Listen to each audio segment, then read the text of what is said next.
Welcome, nerds! Can you beat Kingdom Rush Origins with just Elven mages and Durax? Well, this is going to be a tricky one, and a special one, so you better watch the whole frickin' thing, because it is... this is challenging. Okay, so the biggest thing that we're always worried about with these solo magic challenges is, how do we deal with high magic resistant folks? In this game, there are a crap ton of spiders. A crap ton. So, and you know, they have like 90% magic resistance, especially in some of the later levels. The juicy enemy that we have to take down are the Sons of Macton. They are the spiders at the end of the game, okay? But luckily, Durax is a very interesting hero, and he can clone himself twice. And he does true damage, lots of true damage, so we're gonna see if he can do it. Now, believe it or not, I've never really used Durax. Ever, in fact. And it's, I mean, there's a lot of heroes in a lot of these different games, so sometimes people will get overlooked when you're just sticking to great heroes in this game like Phoenix, Wilbur, or Lynn. I really like those guys. Why would you use anything else, right? But Durax, I never even knew this until I started trying him out and seeing some footage of him, some showcases by some of my fellow YouTubers, and Durax clones himself twice, obviously, and that's pretty cool. You can basically just use 3 heroes at once. It takes a lot more micromanaging to make good use of this, but hey, all of his abilities get used 3 times as much because there's 3 of them. That's freaking awesome. So when you first use this guy, you might be like, he's not that great, I'll just stick to someone easier, and that's fine. That was my logic up until, you know, a week ago or whenever I started this challenge. But Durax is worth it if you want to micromanage like freaking crazy, because, geez, he can do like this absurd amount of area true damage, especially if you have 3 of them all next to each other. They can all cover different exits. You know, the biggest trade-off is that Durax is quite literally a glass cannon, or as close to that you can get. He doesn't have insanely low HP, but he certainly doesn't have any defense. He does move quickly, though, as you can see, so that's pretty nifty. So if you want to put in the energy into him, and you're more of an advanced player, or you're somebody who likes to move people around a lot, then I say go for it, man, because he's freaking fun. He's kind of hard to use, but once you get it, look, he can just take down 4 of these Abander Snizzle Snatches all at the same time. Holy goodness. And now we finally have the tower. I've been just, you know, blahing on about Durax, but whoa, it flipped upside down.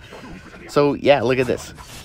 He can go head to head with a Bandersnatch easily, and that was just one of them, I think. So frickin' yeah, do you want to try out this hero? Yes. The answer is yes. Yes, you do. He's pretty cool. These Bandersnatches, man, they're terrifying. So them and the golems that you fight in this game, they're really scary. Here's like 4 of them at the same time. One of them gets through because I just didn't micro him properly, but yeah, 3 of these Duraxes, maybe not even, can take out frickin' all of those. Look at this. This might as well just be a Durax showcase, because man, this hero is really weird, kind of hard to use, but really good if you use him properly. So that's awesome, guys. Now, we're only using this magic tower.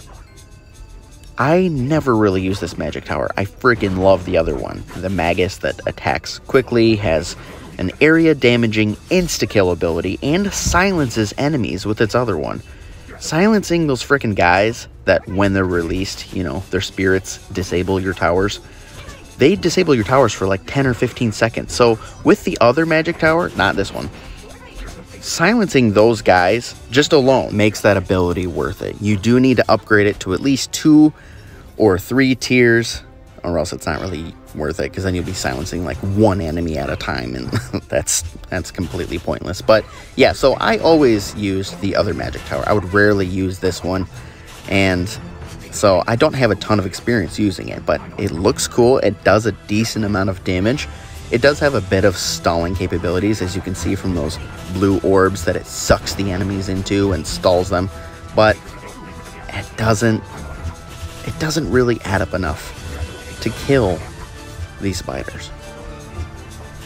These spiders are the death of me. Holy goodness, Batman. This is rough. If you guys are masochists like Coziness, the channel that I've collaborated with before, that guy, he's into some masochistic stuff. This would be a good challenge for him. So Cozy, if you're watching, go ahead and try this. But you know what? It's rough. I keep trying. I don't even post all the fails that I do, but yeah, this is intense. Even skipping around levels, I'm like, okay, if I couldn't beat that other level, could I beat this one? And, you know, I have Pikachu shoot my Thunderbolt. It wasn't very effective. So, I'm sorry, guys. I can't do it. Okay, I need some help. Eminem LH, I got you, Momo. Praise the good Lord. Alrighty. So this is this guy. Go subscribe to him. He is a top-notch Kingdom Rush player. I've learned pretty much everything I've ever learned about all of the Kingdom Rush games from this guy, just from messaging him here and there. There are so many spiders in the post-game. They all have really high magic resistance. The worst ones are obviously those creepy crawling ones with the longer legs, the Sons of Macton, and they're just ridiculous. But the spiders, they only know one word. They only know the word bird, and they spam that word over and over again. And it's really frustrating. But this guy, Eminem LH, or whatever you want to call him, he's doing good. So he's carrying the flag for us during these levels. There's a lot of high magic resistant guys that aren't even spiders, like those, what the heck are they called? I don't know. You see them levitating and possessing your guys. Yeah, them. Those guys are rough. He's just wiping through them. So he has an interesting strategy on this level. Build a bunch of level 1 mages, and you know, it's a strange strategy, Cotton, but let's see if it pays off. And hey, it's actually working pretty good. So one thing that you have to your advantage in this game is that one of the final upgrades for the skill tree is that all of your magic towers with every hit have a chance to teleport enemies back. So I think that that's really why he decided to build magic towers all over this level, because the more stalling, the better. And frick, man, you need this. I couldn't beat this level. He's doing pretty good. He's making it look easy. It's kind of embarrassing, actually. I do need to highlight one other major topic. I've been obsessed with this topic. iOS, the version for iPhone users, is so extremely different than the version that people are playing on Android and Steam. That is an enormous point that we could never delve into all the depths and nooks and crannies that are associated with all of the details explaining why iOS is so much different than the other versions. I play only on iOS so far, so I am always at a disadvantage. Holy crap, there are so many freaking differences, so many disadvantages, it's hard to explain. Some of the big ones are that basically every single tower, every single spell, every single hero upgrade doesn't work as good. I guess across the board you could sum it up by saying every aspect in this game is like 10 to 20% weaker on iOS compared to Steam and Android. So if you're a fellow iOS user, if you're playing on your frickin' iPhone, man, Steve Jobs ruined you, okay? He threw this one away. Actually, it had nothing to do with him, but it's a lot harder. Everything does less damage on iOS. So if you really want a full experience, I guess you should be playing this on Steam or something, but then you gotta, you know, buy a computer and play on there and stuff, which is a lot different when you're just used to tapping away with your thumbs infinitely, like I've been doing for like 10 years on some of these games. So anyways, that point really needs to be looked into. The freaking lightning in iOS doesn't do as much damage as it does on Steam. That's a really big thing. Durax doesn't do as much damage. When his clones spawn, they don't start with their abilities right away like they do in Steam, so iOS just sucks, man. So I'm gonna just blame the reason that I failed on that.